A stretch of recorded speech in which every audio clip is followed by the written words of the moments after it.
Nifty bank पे रणनीति। अच्छा, वो आप एक ऐसी out of the syllabus IT की चर्चा, कल फिर वो वीकनेस, मुझे याद है मंडे को जब वो बहुत पिट रहा था तब ये मेंशन करा था आपने, उसके बाद कल भी रिकवरी के ट्रेड परसों दिखे थे, तब मेंशन कर रहे थे यार लेकिन इस पे भरोसा मत करिए, अपने मंडे के लोज को रिविजिट करने जाएगा और ये शायद पिटने सारा घूमने लगा आईटी वापस। बिल्कुल, पहले लगा वो साइंस ऑफ स्टेबिलिटी आ गए, कुछ हो नहीं रहा है, प्रेशर बढ़ते ही चले जा रहा है, ये आईटी के लिए अब दूरी रहने का समय आ गया है, ऐसा मान के चलूं क्या? देखिए मैं 20 साल का अपना ट्रैक रिकॉर्ड से बता रहा हूँ, इन्फोसिस में जब भी रिजल्ट वाले दिन वायलेंट मूव आता है, उसके बाद वो स्टॉक जो है अगले 3 महीने तक टेक्सचर उसका वही रहता है।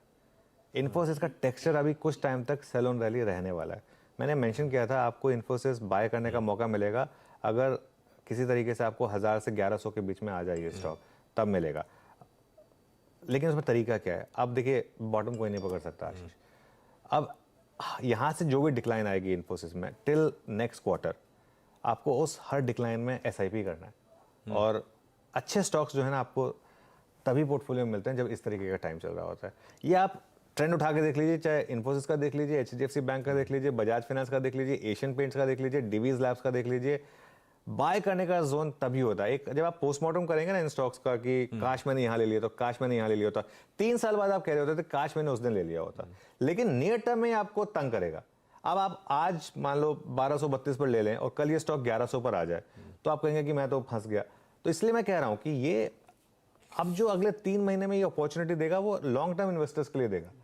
ट्रेडर अगर आप हैं तो ट्रेडिंग में सेल ऑन रैली, इन्फोसिस में भी, बाकी आईटी स्टॉक्स में भी बहुत क्लियर अप्रोच रही है हमारी। उस दिन भी मैंने कहा था कि जब रैली आएगी तब आप ऐसे ट्रेडर बेच, जहां वो रैली फेल हो वहां बेचें। मतलब ये भी टाइम करना जरूरी होता है और वो बहुत इंपॉर्टेंट है। लेकिन अगर आप एक इन्वेस्टर हैं तो अगले 3 महीने में आईटी आपको बहुत अच्छी एंट्री अपॉर्चुनिटी देगा। लेकिन फिर वही बात है, जब स्टॉक इस तरीके से गिर रहे हो तब आप ले सकते हैं नहीं ले सकते हैं, वो आपका टेक्सचर का टेस्ट होता है।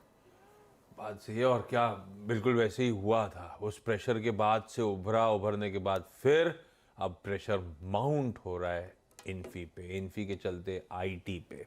खैर, हमने बहुत कुछ डिस्कस कर लिया, सारा ब्रॉडर मैक्रो समीकरण आपके साथ चर्चा हो चुकी। अब मूव करते हैं कुछ माइक्रोस की तरफ, कुछ बढ़िया स्टॉक पिकिंग कर ली जाए आज के एक्सपायरी वाले सेशन के लिए। सीएनबीसी आवाज का थर्सडे का मॉर्निंग पैनल अब आपको आपकी स्क्रीन पे नजर आएगा। शुरुआत डायरेक्टर साहब जरा टॉप कॉल का स्टिंग प्ले आउट करिएगा। शुरुआत कर रहा हूं कुछ बेहतरीन स्टॉक पिकिंग के साथ। बता दें कि मनी कंट्रोल पर दिए गए विचार एक्सपर्ट्स के अपने निजी विचार होते हैं। वेबसाइट या मैनेजमेंट इसके लिए उत्तरदायी नहीं है। यूजर्स को मनी कंट्रोल की सलाह है कि कोई भी निवेश निर्णय लेने से पहले सर्टिफाइड एक्सपर्ट की सलाह लें।